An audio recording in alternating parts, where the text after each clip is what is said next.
অবলোকন করে চলেছে মাত্র। কথা বলার শক্তি সে আর পেল না। আদ্রিয়ান ঠোঁটের কোণায় বাঁকা হাসি টেনে দু হাতে মেহেরিনকে নিজের সাথে আরো পেঁচিয়ে নিল।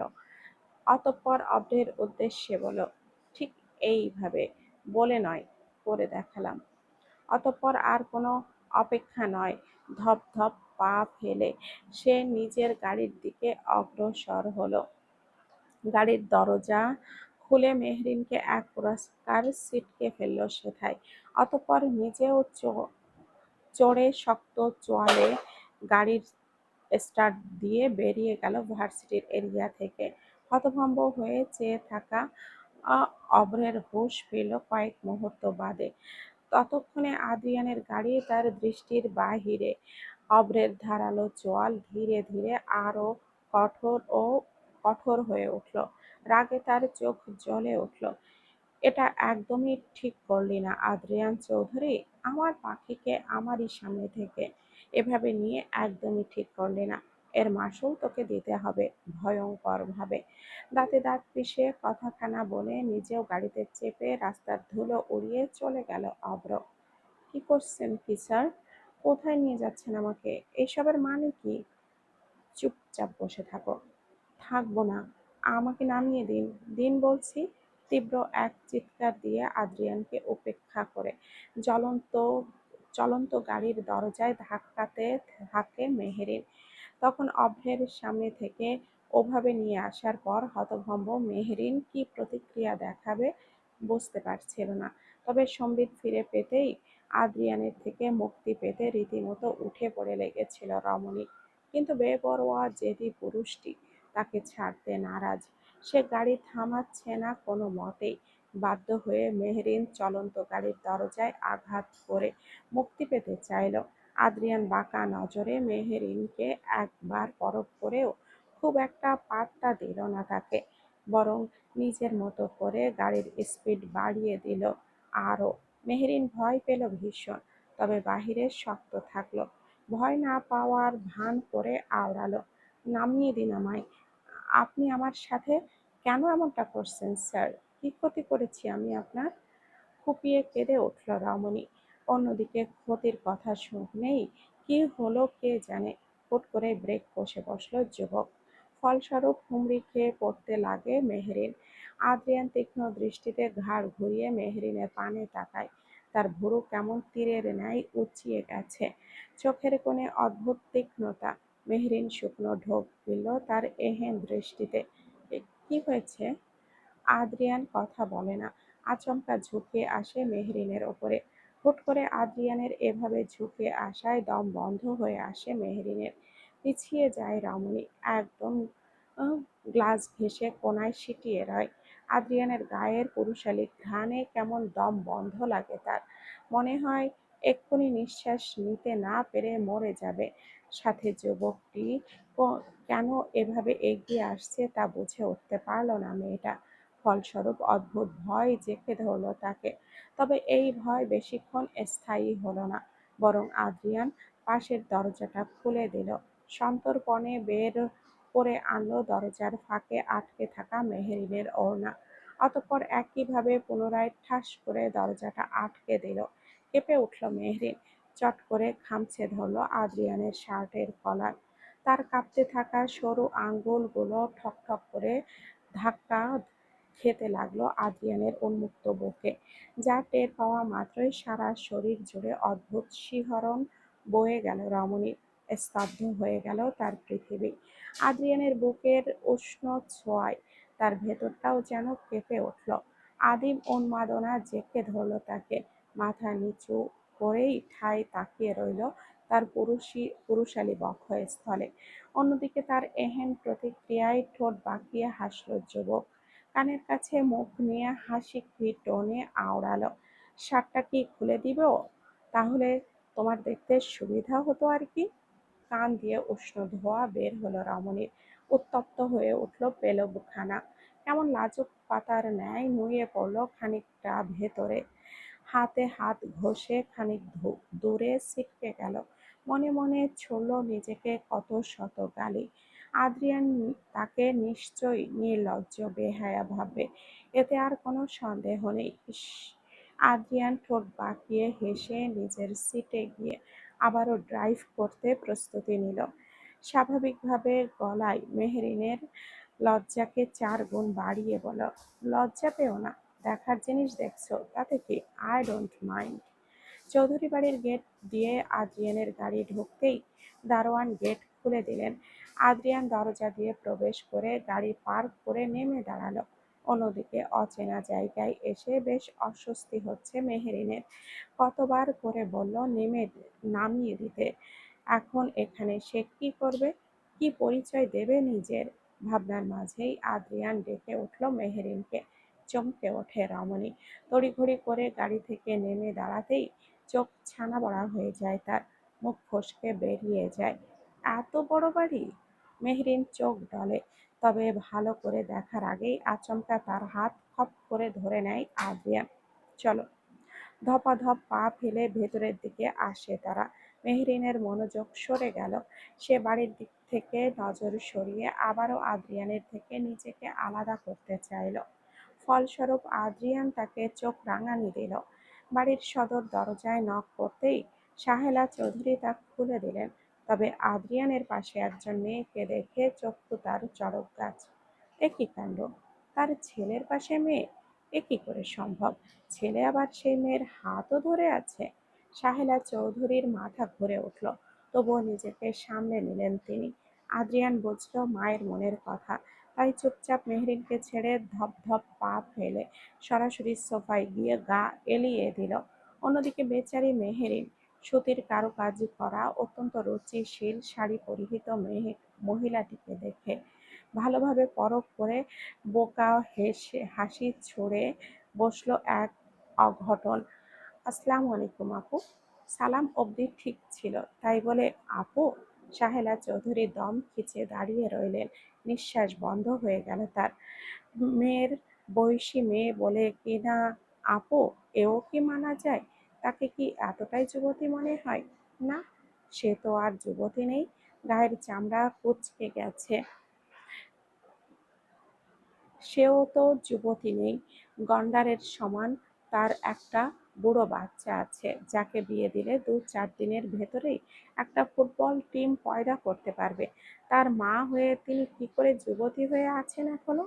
নাকি স্বামীর ভালোবাসায় বয়স তার আটকে গেছে সেই ১৮তেই? সাহেলা চৌধুরীর হাত আপনা আপনিতেই নিজের গালে চলে গেল। ফ্যাল করে তিনি চেয়ে রইলেন অপরিচিত মেয়েটির পানে। অন্যদিকে আদ্রিয়ানের চোখ ছানা বড়া। হোয়াট? যুবকের অবস্থা বেশ খারাপ।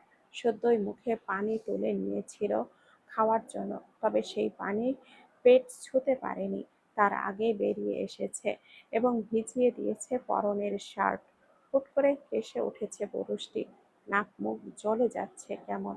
আদ্রিয়ানের এহেন অবস্থায় আঁতকে উঠলেন সাহেলা চৌধুরী। দ্রুত এগিয়ে এসে ছেলের পিঠে হাত বুলিয়ে দিতে লাগলেন। মেহেরিন নিজেও এসে নিচে দাঁড়িয়ে তার পাশে। কি করবে বুঝে উঠতে পারছে না সে। আদ্রিয়ান, ঠিক আছিস বাবা? স্যার, ঠিক আছেন? মেহরিনের ডাকে কাশতে কাশতে মাথা তুলে দাঁতে দাঁত চেপে তাকায় আদ্রিয়ান। তার দৃষ্টিতে ভস্ম করে দেওয়ার মতো ধার। মেহরিনের বুকের ভেতরটা কেঁপে উঠল সেই দৃষ্টিতে। ঠিক আছিস বাবা? আদ্রিয়ান মাথা নাড়িয়ে সম্মতি দিল। হ্যাঁ। অন্যদিকে মেহরিন চট করে সাহেলা চৌধুরীকে বলে উঠল, ওনাকে বাবা বলছেন? মানে আপনি ওনার মা? ও সরি সরি, আমি মিস্টেক, আমি ভুল করে আপু বলে ফেলেছি, মাফ করবেন আমায়। তোর ভুলের জন্য কোন দিন না আমি পটল তুলি শালি! বিড়বিড় করে বলে উঠল আদ্রিয়ান। মেহরিন কপাল কুঁচকে নিল তার কথায়। সাহেলা চৌধুরী মেহরিনকে সোফায় বসিয়ে দিলেন, অতঃপর বললেন, আদ্রিয়ান, কে এই মেয়ে? মায়ের কথায় অনেকক্ষণ যাবৎ চুপ করে রইল যুবক। নিজেকে শান্ত করল সময় নিয়ে। তবে মেহরিন যখনই মুখ খুলে সত্যিটা বলতে যাবে, তখনই পায়ের ওপরে পা তুলে বেশ আয়েশি ভঙ্গিতে গা এলিয়ে বসল পুরুষটি। টাইটা হালকা আলগা করে অত্যন্ত ভারী কি কণ্ঠে বলে উঠল, তোমার হবু বৌমা? কি? ছেলের এহেন কথায় সাহেলা চৌধুরী হতভম্ব হতবিহ্বল। কানে বেশ বড় একখানা বিস্ফোরণ ঘটল বলে মনে হলো। অন্যদিকে বেচারা মেহেরিন হাঁ করে তাকিয়ে আছে আদ্রিয়ানের পানে। বলে কি লোকটা? হুট করে কথা নেই বার্তা নেই, একটা মেয়েকে তুলে এনে এখন হবু বৌমা বলছে! আশ্চর্য! মেহরিনের রাগ হলো, প্রচুর রাগ। এক প্রকার ঝাঁকিয়ে উঠল রমণী। মিথ্যা কথা আন্টি, উনি একজন মিথ্যুক। আপনার ছেলের সাথে আমার কোনো সম্পর্ক নেই। উনি আমাকে তুলে এনে... হোয়াট? আমি কখন বললাম তোমার সাথে আমার কোনো সম্পর্ক আছে? তুমি না অভ্রের হবু স্ত্রী, সেই হিসাবে আমার মায়েরও তো বৌমা, তাই না? ফুটো হয়ে যাওয়া বেলুনের ন্যায় নিজের ভেতরের সবটুকু দম বেরিয়ে গেল মেহরিনের। বসা হতে উঠতে উঠতে যেভাবে ঝগড়া শুরু করেছিল ঠিক সেভাবেই পাথরের ন্যায় ধপ করে সোফায় বসে পড়ে। আদ্রিয়ান এখনো তার পানে এক ভুরু তীরের ন্যায় উঁচিয়ে রেখেছে, তবে সেকেন্ডের ব্যবধানে তা দমে কপালে দ্বিগুণ ভাঁজ ফেলল যুবক। কেমন সন্দেহের দৃষ্টি ঢেলে নিল রমণীর পানে। আদ্রিয়ান আঙ্গুল তুলল এবার, কপালে ভাঁজ ফেলে ফের বলল, wait a minute, by any chance তুমি হবু জামাইকে রেখে তার ভাইকে লাইন মারার ট্রাই করছো না তো? হতভম্ব মেহেরিন ফ্যালফ্যাল করে চেয়ে রইল সামনে বসা পুরুষটির পানে। সাহিলা চৌধুরী নিজেও বাক হারা। মেহেরিন যে অভ্রের হবু স্ত্রী, আর এই রমণী যে সেই দুর্ভাগা নারী যাকে তার কাঠখোট্টা ছেলে পছন্দ করেছিল, তা বুঝতে আর বেগ পোহাতে হলো না। ভদ্র মহিলা কপাল চাপড়ালেন, বিড়বিড় করে আওড়ালেন, অভ্র বাবা, বিয়ের জন্য আর মেয়ে পেলি না? যেচে বাঘের খাবারেই থাবা বসালি? আইবুড়ো থাকার এত শখ তোর? স্যাহ! সাহেলা চৌধুরীর ভাবনার মাঝেই চট করে দাঁড়িয়ে গেল আদ্রিয়ান। অতঃপর বলল, বাই দা ওয়ে, তোমরা গল্প করো, আমি ফ্রেশ হব। আমি বাসায় যাব। তো যাও, বারণ করেছে কে? চট করে বলে উঠল আদ্রিয়ান। এবার বেশ কান্না পেল মেহেরিনের। একেই আদ্রিয়ান জোর করে তাকে এখানে এনেছে, আর এখন বলছে চলে যাও? মগের মূল্য তাকে দিয়ে আসবে না? এ কেমন হিসাব? মা, আমি যাচ্ছি বলেই গটগট করে হেঁটে নিজের ঘরের দিকে পা বাড়ালো আদ্রিয়ান। অন্যদিকে মেহেরিনের মলিন মুখের দিকে চেয়ে সাহেলা চৌধুরী বলেন, চিন্তা করো না মা, ফ্রেশ ট্রেশ হও, একটু বিশ্রাম নাও, কিছু খাও, আমি ড্রাইভারকে বলে তোমায় রেখে আসার ব্যবস্থা করে আসবো। মেহরিন মাথা নাড়িয়ে সম্মতি দিল। অতঃপর সাহেলা চৌধুরী হাসি মুখে তাকে ঘরে নিয়ে গেলেন, ফ্রেশ করিয়ে খাবার খাইয়ে বিশ্রামে পাঠালেন। কিরে, কই তুই? ফোন ধরছিলিস না কেন?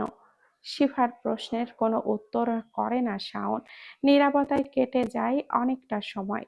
ভার্সিটি থেকে সেভাবে উধাও হয়ে যাওয়ার পর থেকে শাওনের খোঁজ না পেয়ে বেশ চিন্তায় ছিল শিফা। লজ্জায় খোঁজ নিতে না চাইলেও টেনশন হচ্ছিল যুবকটিকে নিয়ে। তাই নিজের সকল দ্বিধা পাশ কাটিয়ে বেশ কয়েকবার ফোন করেছিল তাকে। তারপরেও যখন শাওন ফোন ধরছিল না, তখন শিফা আরো বেশি চিন্তায় পড়ে যায়। মেহেরিনদের বাড়ি এসেও নজর বুলিয়ে যায়, তবে শাওনের খোঁজ পায় না। তাই বাধ্য হয়ে অপেক্ষা করে ফোন রিসিভ হওয়ার। আর এখন যখন শাওন ফোনটা ব্যাক করে, তখন তড়িঘড়ি করে প্রশ্ন করে বসে রমণী। তবে যুবকটি কেমন নির্বাক হয়ে আছে, যেন তার সব কথা ফুরিয়ে গেছে। শাওনের থেকে কোনো সাড়া শব্দ না পেয়ে বিরক্তিকর শ্বাস ফেলে শিফা ফের বলে, কিরে, মুখে কি কুলু কেটে বসে আছিস? কথা বলতে কি হচ্ছে তোর? এভাবেও কোনো উত্তর করল না শাওন, শুধু তার ধীর নিঃশ্বাসের আওয়াজ শোনা যাচ্ছে। শিফা এবারে বেশ রেগে গেল, আচমকা শক্ত গলায় বলে বসল, এই রাখ, কথা বলতে হবে না তোর, তুই তোর ভাব নিয়েই থাক, যত সব আমার কপালেই জোটে। শিফা চট করে কল কেটে দিতে লাগলো। তখনই ভেসে আসে শাওনের ফিসফিসানি গলা, শিফা! থেমে যায় শিফা। তার সারা শরীর বেয়ে কেমন শীতল স্রোত বয়ে যায়, কেঁপে ওঠে সর্বাঙ্গ। অদ্ভুত অনুভূতি হয় রমণীর। শাওনের এই স্বরটা কেমন অদ্ভুত, অপরিচিত, অচেনা আর ভীষণ পাগল করা। শিফা জমে যায়, কথা বলার শক্তি হারায় রমণী, তবুও অনেক শক্তি সঞ্চয় করে মৃদু গলায় বলে ওঠে, কি, আই লাভ ইউ। বিকাল ৩টে। ভিড়িয়ে দেওয়া দরজা সামান্য ঠেলে ঘরের ভেতরে প্রবেশ করে যুবক। মেয়েটা তখন বই পড়তে পড়তে বিছানায় ঘুমিয়ে গেছে। সাহেলা চৌধুরী এই ঘরটা মেহরিনকে থাকার জন্য দিয়ে গেছেন, বিকালে বাড়ি পাঠিয়ে দেবেন বলে জানিয়েছেন। মেহরিন আপত্তি করলেও বারণ শোনেননি তিনি। মেহরিন উপায়ান্তর না পেয়ে শিফাকে দিয়ে বাড়িতে জানিয়ে দিয়েছে যে সে তার এক চেনা বান্ধবীর বাসায় আছে। অভ্রকে রিকোয়েস্ট করেছে ব্যাপারটা ধামাচাপা দিতে, যদিও জানে না অভ্র এটাকে কিভাবে নেবে। মেহরিন বিছানায় কাদা হয়ে ঘুমিয়ে আছে, পরনের ওড়নাটা এক পাশে লেপ্টে আছে, লম্বা কেশরাশি এলোমেলো, মুখের লালা গড়িয়ে বালিশের কোণে মেখে গেছে, হা হয়ে আছে খানিকটা। এর মধ্যেই ফাঁকা মুখটা চেপে ধরলো কেউ মৃদুভাবে। ঘুমের মাঝেই বড্ড বিরক্ত হলো রমণী, হাত দিয়ে সরিয়ে দিতে চাইল অপর হাত, সক্ষম হলোও তাতে। অপর হাতটি রমণীর পেলেও ভাতে তার হাত সরিয়ে নিল, অতঃপর এক দৃষ্টিতে তাকিয়ে রইল মায়া মাখানো সেই মুখপানে। জানালা দিয়ে আসা সূর্যের উষ্ণ আলো তখন ছুঁয়ে যাচ্ছে রমণীর নরম শরীরে, হাত দুটো নিচের দিকে ঝুলে আছে। যুবকটি আস্তে করে রমণীর হাত দুটো ওপরে তুলে দিল, অতঃপর লম্বা চুলগুলো কানের পেছনে গুজে দিতেই আবারও নড়ে চড়ে উঠল মেয়েটা। ঠোঁট বাঁকিয়ে হাসলো আদ্রিয়ান। মেহরিন বিরক্ত হচ্ছে বুঝতে পেরে তাকে আর একটুও বিরক্ত করার উদ্দেশ্যে আবারও চুলের গোছায় হাত দিল। পরপর বেশ কয়েকবার এরকম করে ঘুমে কাদা মেহরিনকে বিরক্ত করলো, তবে হুট করেই ঘুমের জগতে বিচরণ করতে থাকা রমণী করে বসলো অভাবনীয় এক কাণ্ড, যার ফলস্বরূপ আদ্রিয়ানের হাত থমকে গেল মেহরিনের চুলের ভাঁজে। আদ্রিয়ান যখন বারবার তার চুলে হাত দিয়ে ঘুমে ব্যাঘাত ঘটানোর চেষ্টা করছিল, ঠিক তখনই বিরক্ত হয়ে যাওয়া মেয়েটা চোখের পলক না খুলেই দাঁতে দাঁত চেপে ছুড়ল এক আলি, কোন শালা বেটারে, চুল ছাড় নইলে ৭২ লাখ কাইটটা হাতে ধইরা দিমু। বেচারা আদ্রিয়ান শুকনো ঢোক গিলে ছিটকে দূরে সরে গেল, চোখ মুখ কেমন লাল হয়ে গেছে যুবকের। মেহরিন চুল ঠিক করে ফের ঘুমিয়ে পড়ল। অন্যদিকে আদ্রিয়ান মেইন পয়েন্ট চেপে আওড়ালো, এত কিছু থাকতে ওর নজর আমার পটলের দিকে কেন রে? Why god why? এ তো আমার ভবিষ্যৎ অন্ধকার করে দেবে। একেবারে থেতলে দিতে দিতে বেঁচেছি, এবার সোজা কেটে। হো মা! মুখে আঙ্গুল চেপে ধরল আদ্রিয়ান। বড্ড কান্না পেল যুবকটির। তড়িঘড়ি করে ঘর ছাড়ল মেহরিনের, আর সে যেতেই ঘুমের মধ্যেই আবারও নড়ে চড়ে বিড়বিড়িয়ে ওঠে মেহরিন। নিজের মেইন পয়েন্ট চেপে করিডোর দিয়ে জোর কদমে এগিয়ে চলছে আদ্রিয়ান। তবে পথিমধ্যে বাবাকে দেখেই সোজা হয়ে দাঁড়ালো যুবক, হাত সরিয়ে মুখের ভাব অতি গম্ভীর করে নিল, দুই হাত পকেটে পুরে শটান হয়ে এগিয়ে গেল। আশিক চৌধুরী ছেলের অভিমুখে এসে থামলেন, আগাগোড়া পরখ করলেন সূক্ষ্ম দৃষ্টিতে। বাবার এহেন তীক্ষ্ণ দৃষ্টিতে কপালে ভাঁজ পড়ল আদ্রিয়ানের। কিছু বলবে? বলার তো অনেক কিছুই আছে। বাবার হেয়ালিপূর্ণ কথায় চোখ মুখ কুঁচকে নিল যুবক। কি বলতে চাও? পরিষ্কার করে বলো।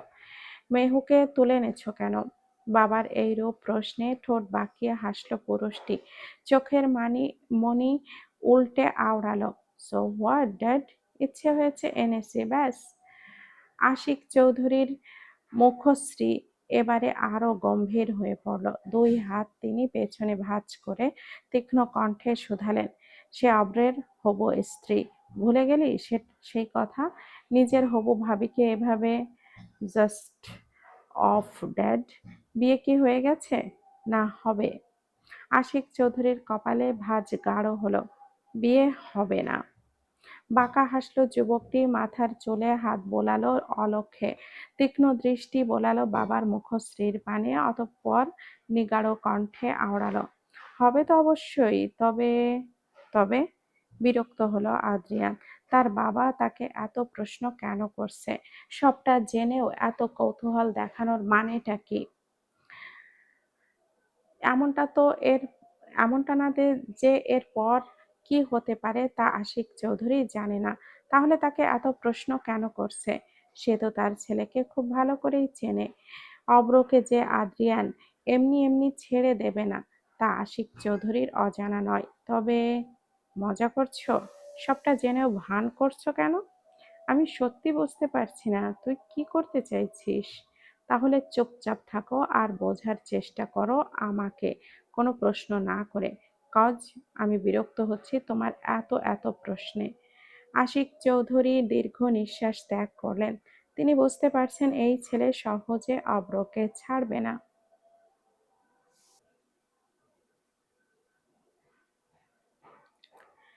আর আদ্রিয়ানেরই বা কি দোষ? অব্র নিজেই তো ইচ্ছে করে আদ্রিয়ানের পেছনে লাগলো। এখন আদ্রিয়ান পাল্টা চাল দেবে না? আর তিনি নিজেও ছাড়বেন নাকি? বোন নাজমা তালুকদার যদি আবারও তাদের জীবনে বিপর্যয় ঘটানোর চেষ্টা করে, তাহলে আদ্রিয়ান কেন? তিনি নিজেই তার প্রতিশোধ নেবেন। বিকালের দিকে সাহেলা চৌধুরী মেহেরিনকে ড্রাইভার দিয়ে বাড়ি পাঠিয়ে দিলেন। অবশ্য ও বাড়ি থাকাকালীন মেহেরিনের খুব একটা খারাপ কাটেনি। ঘুম থেকে ওঠার পর সাহেলা চৌধুরী পুরোটা সময় তার সাথে নানান গল্প করেই কাটিয়েছেন। কি মিশুক মানুষ তিনি! মেহরিনের বেশ মনে ধরেছে মানুষটাকে। আসার সময়ও কত আদর করলো। তখন অবশ্য আদ্রিয়ান ছিল না, তার সাথে দেখাও হয়নি। বাড়িতে ফিরেই মেহরিন ফ্রেশ হয়ে বিছানায় এসে বসলো। মাগরিবের আজানের সময় হয়ে এলো। সুফিয়া বেগম রাতের খাবার প্রস্তুতি নিচ্ছেন। শিফার সাথে কথা হয়নি মেহরিনের। শাওনের খাবার খবর নেই। মেহেরিন বসা হতে উঠে দাঁড়ালো। গুটি গুটি পায়ে এসে থামলো শাওনের ঘরের সামনে। ওপাশ থেকে দরজাটা লক করা দেখে কপাল কুঁচকে নিল রমণী। একবার ধাক্কা দিলেও খুলল না দরজা। শাওন, কি রে? এই সময় ঘরে কি করছিস? বাহিরে আয়। আর বলিস না, ছেলেটার যে কি হয়েছে, আজ সকাল থেকে কে জানে সারাদিন বাড়ি ছিল না। খানিক আগেই এসেছে, ঘরে খিল আটকে বসে আছে। ডাকলাম সাড়া দিল না। রান্নাঘর হতে মায়ের চিন্তিত স্বরে কুঁচকানো কপাল আরো কুঁচকে গেল মেহেরিনের। ঠিক বুঝে উঠতে পারল না ঘটনাটা। সকালে তার করা আচরণেই কি এমন করছে নাকি অন্য ব্যাপার। মেহরিন আবারও দরজায় করাঘাত করল বেশ কয়েকবার, তবে যুবক দরজা খুলল না। শেষের দিকে বিরক্তিকর শ্বাস ফেলে বলল, কিরে, দরজা খুলবি না ভাঙবো? কি হয়েছে বলবি প্লিজ? মেহু, একটু পর বের হচ্ছি, তুই যা। শাওনের কথায় মেহরিন আর জোর করলো না, বরং চুপচাপ সেখান থেকে নিজের ঘরে চলে গেল। আর ঘরে প্রবেশ করে ফোন হাতে নিতেই দেখলো অভ্রের মেসেজ। মেহরিন ভুরু কুঁচকে নিল। মেসেজ ওপেন করতেই দেখলো কাল দেখা করার কথা বলছে। মেহরিন বিরক্তিকর শ্বাস ফেলে ফোনটা বিছানায় ছুঁড়ে ফেলল। অভ্রের সাথে দেখা করা তো দূর, কথা বলার ইচ্ছেও নেই তার। এছাড়াও সে জানে অভ্র নিজেই আদ্রিয়ানকে নিয়ে তাকে কিছু বলবে। এছাড়া আর কি? আদ্রিয়ানের সাথে কি সম্পর্ক তোমার? হুট করেই অভ্রের এহেন তীক্ষ্ণ প্রশ্নে খানিকটা থতমত খেল মেহরিন। আজকে ভার্সিটিতে একাই একাই আসতে হয়েছে তাকে। সাথে ছিল না শাওন, শিপা। অজানা কারণেই দুজনেই আজ আসেনি। তাই মেহরিন একাই এসেছিল। আর ভার্সিটির গেটের কাছে আসতেই অভ্রকে দেখে অবাক হলো রমণী। এগিয়ে যেতেই ছুড়ল এহেন কঠিন একখানা প্রশ্ন। মেহরিন অভ্রের কথার পাছে কি উত্তর করবে ভেবে পেল না। কাল আদ্রিয়ানের অমন ব্যবহারের কারণ তারও অজানা। তবু অভ্রের এই প্রশ্নটা মোটেও পছন্দ হলো না তার। মেহেরিন মুখ ফিরিয়ে নিল অভ্রের দিক হতে। মুখে খানিকটা বিরক্তি আর বিষাদের ছাপ। অভ্রের হাতের মুঠোই শক্ত হয়ে এলো মেহরিনের উপেক্ষায়। দাঁতে দাঁত চেপে ফের আওড়ালো, কি হলো? কিছু জিজ্ঞেস করেছি তোমায়। উনি আমার কে হন তা আপনি জানেন না? মেহরিনের ধারালো জবাবে অভ্রের চোয়াল কাঁপতে লাগলো। একে তো মেহরিন তার পছন্দের বাহিরে চলছে, তার উপরে তাকে উপেক্ষা করে প্লাস মুখে মুখে তর্ক। অভ্র ভাবতেও পারে না। তীব্র আক্রোশে ফেটে পড়ে ভেতরে ভেতরে। তোমার মুখ থেকে জানতে চাই এই সম্পর্কে। তাহলে শুনুন। 1 মিনিট থামে মেহরিন, অতঃপর ফের আওড়ালো, উনি আমার প্রফেসর। তাচ্ছিল্য হাসে অভ্র। প্রফেসর? বাহ, বেশ ভালো জোকস বলো তো। ভুরু কুঁচকে গেল মেহেরিনের, আশেপাশে সূক্ষ্ম দৃষ্টি বলিয়ে আওড়ালো, কি বলতে চাইছেন আপনি? বলতে চাইছি এটাই যে কোন প্রফেসর তার স্টুডেন্টকে কোলে করে তুলে নিজের সাথে নিয়ে যায়, তার উপরে স্টুডেন্টের হবু স্বামীর সামনে থেকে। মজা পেয়েছো আমায়? হুম? সেটা তো আপনার ভালো জানার কথা, ভাই, তাই না আপনার? মেহরিনের তীক্ষ্ণ স্বরে অব্র খানিকটা থমকে গেল। মানে? মানেটা আপনি জানবেন, তাই না? কি বলতে চাও? কি চলছে আপনাদের মধ্যে? মেহরিনের কথায় অব্রের দৃষ্টি খানিকটা নড়ে চড়ে উঠল। সে চোখ ফিরিয়ে নিলেও আবারও তাকালো মেহরিনের পানে। মেহরিন না দমে পুনরায় আওড়ালো, সেদিন কি খেলার কথা হচ্ছিল? আমাকে কেনই বা স্যার আপনার সামনে থেকে তুলে নিয়ে গেল? হুম? সেটা তুমি ভালো জানবে। আফটার অল ও তো তোমাকেই তুলে নিয়ে গিয়েছিল, তাই না? তাও আবার কোলে তোলে। প্রফেসর না, অনেক দায়িত্বশীল তার স্টুডেন্টদের প্রতি। বিশেষ করে তোমার প্রতি ওর একটু বেশি ইন্টারেস্ট, তাই না বলো? তাচ্ছিল্য স্বরে কথাটা বলে মুখ ফিরিয়ে নিল অব্র। তার এহেন কথায় চোখ জোড়া বন্ধ করে নিল মেহরিন। ভীষণ অপমানিত বোধ করল রমণী। আদ্রিয়ানের কাজে যে তাকে এভাবে এখন অভ্রের সামনে ঝুঁকতে হবে তা সে জানত। অভ্র তাকে তো আর এমনি এমনি দেখা করতে বলেনি। মজার ছলে আদ্রিয়ানকে সে যেভাবেই নিক না কেন, আসল সত্য তো এটাই যে আদ্রিয়ান মেহেরিনের প্রফেসর, একজন সম্মানীয় ব্যক্তি সে। আর এখন তাকে আদ্রিয়ানের সাথেই জড়ানো হচ্ছে। আমি আসছি। কথাটা শেষ করে অব্রকে আর কোনো বাক্য ব্যয় করার সুযোগ না দিয়ে মেহরিন চোখের কোণে তার অশ্রু চিকচিক করছে কেমন, গটগট পায়ে সোজা ভেতরে ঢুকে গেল রমণী। অন্যদিকে অব্র সজোরে আঘাত করে বসলো গাড়িতে। করিডোর ধরে সামনে পা বাড়ালো মেহরিন। চোখ মুখ কেমন লাল হয়ে এসেছে। অভ্রের কথাগুলো কানে বাজছে তার। চোখের কোণে পানি জমেছে অপমানের তাড়নায়।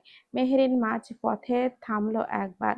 চোখ মুছে নিজেকে শান্ত করে ফের পা বাড়াতেই সিঁড়িতে কয়েকটা ধাপ দিয়ে নিচের দিকে আসতেই মুখোমুখি হলো আদ্রিয়ানের।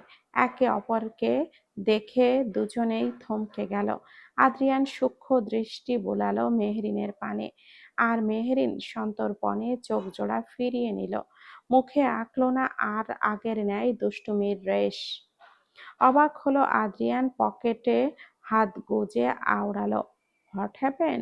কি হয়েছে? মাথা নাড়ে মেহরিন। জি। এর মধ্যেই সেকেন্ডের ব্যবধানে সিঁড়ির ওপরে ছাত্রছাত্রীদের তুমুল ভিড় শুরু হয়ে গেল হঠাৎ। আদ্রিয়ান মেহরিন কথা বলার মাঝখানেই হুট করে পেছন থেকে একজনের ধাক্কায় সিঁড়ির ওপর থেকে হুড়মুড়িয়ে আদ্রিয়ানের ওপরে ঠাস করে পড়ল রমণী। আহ! মুখ দিয়ে খানিকটা অস্পষ্ট আর্তনাদ বেরিয়ে গেল মেহরিনের। আর তার সাথে ঘটে গেল অবিশ্বাস্য এক কাণ্ড।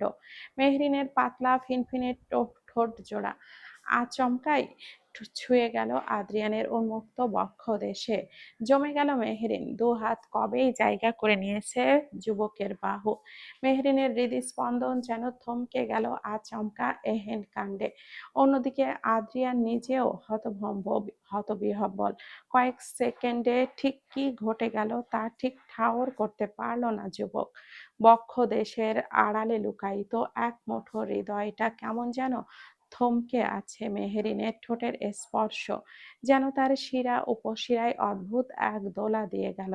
সর্বাঙ্গ কেমন কেঁপে উঠল যুবকের। এক আদিম উন্মাদনায় ভেতরটা থরথর করে উঠল।